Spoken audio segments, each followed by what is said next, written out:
മാന്യ സദസ്സിന് നമസ്കാരം. സഹോദരരെ, വിശ്വശില്പിയായ മൈക്കൽ ആഞ്ചലോ ഒരിക്കൽ പറഞ്ഞു, കല്ലിൽ ഞാനൊരു ദേവതയെ കണ്ടു, അത് പുറത്തു വരുവോളം ഞാൻ അവളെ കൊത്തിക്കൊണ്ടേയിരിക്കും.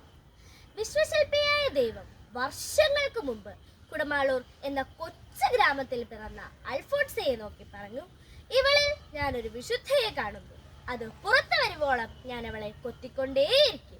ഒരു പാവപ്പെട്ട കന്യാസ്ത്രീ എന്നതിലുപരിയായി ഒരു വലിയ കാര്യവും അവൾ ചെയ്തിട്ടില്ല. പഞ്ചക്ഷതങ്ങളോ രക്തസാക്ഷിത്വമോ അവൾക്കുണ്ടായിട്ടില്ല.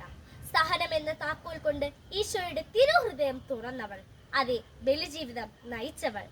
യോഹന്നാൻ 12:24 പറയുന്നു, ഗോതമ്പ് മണി നിലത്ത് വീണ് അഴിയുന്നില്ലെങ്കിൽ അത് അതേപടി തന്നെ ഇരിക്കുമെന്ന്. ഗോതമ്പ് മണി പോലെ അഴിഞ്ഞ അവളുടെ ജീവിതം അവൾക്ക് സഹനമല്ലായിരുന്നു, മറിച്ച് സ്നേഹമായിരുന്നു. അതുകൊണ്ടാണല്ലോ തന്നെ ദ്രോഹിച്ചവർക്കും തെറ്റിദ്ധരിച്ച് കുറ്റപ്പെടുത്തിയവർക്കും അവൾക്ക് സ്നേഹത്തോടെ പ്രത്യുപകാരം ചെയ്യുവാൻ സാധിച്ചത്. മറ്റുള്ളവരുടെ കുറ്റങ്ങൾ സ്വയം ഏറ്റുവാങ്ങാനും സഹനങ്ങൾ ചോദിച്ചു വാങ്ങാനും അവൾ ഈശോയോട് ഒട്ടിച്ചേർന്നിരുന്നു. ഒരു ദിവസം സഹനം കിട്ടിയില്ലെങ്കിൽ ഈശോയ്ക്ക് എന്നോട് കിറവുണ്ടോ എന്ന് ചോദിച്ചിരുന്ന സഹനപുത്രി. ഈ ആധുനിക ലോകത്തിൽ വിശുദ്ധ അൽഫോൺസാമ്മയുടെ ജീവിതം നമുക്ക് വഴികാട്ടിയാകണം. സഹോദരങ്ങളെ, ഇന്ന് ഓരോ ദിവസങ്ങൾ വ്യത്യസ്തമായ ദുരന്തങ്ങളും അപകടങ്ങളും മരണങ്ങളും നാം അനുഭവിച്ചറിയാറുള്ളവരാണ്. നിൽക്കുന്ന നിൽപ്പിൽ തലവരെ മാറി മറിയുകയാണ്. ഇവിടെ 1 പത്രോസ് 4:12 നാം ഓർക്കണം. പ്രിയമുള്ളവരെ, സഹനങ്ങൾ ഉണ്ടാകുമ്പോൾ അപ്രതീക്ഷിതമായി എന്തോ സംഭവിക്കുന്നത് പോലെ നാം അന്താളിക്കരുത്. എല്ലാ സഹനത്തിന്റെ പിന്നിൽ ദൈവത്തിന്റെ കരമുണ്ടെന്ന് നാം ഓർക്കണം. ചില ദുഃഖ ദുരിതങ്ങൾ എന്തുകൊണ്ട് സംഭവിക്കുന്നു എന്ന് നാം ചോദിക്കാറില്ലേ? അവയ്ക്കൊന്നും ഇവിടെ ഉത്തരം ലഭിക്കുകയില്ല.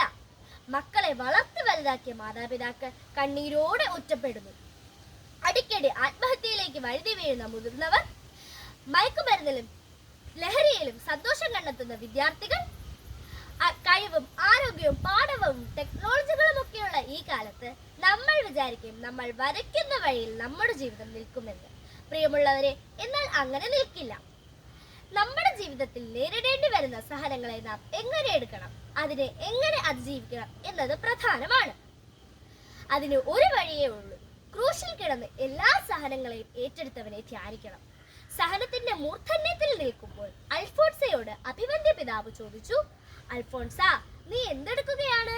പിതാവേ, ഞാൻ ഈശോയെ സ്നേഹിച്ചു കൊണ്ടിരിക്കുകയാണ് എന്നവൾ ഉത്തരം പറഞ്ഞു. ഗോതമ്പ് മണിയിൽ നിന്നും നിറകതിരിലേക്കുള്ള ഇടവേളയുടെ സമയമാണ് സഹനം.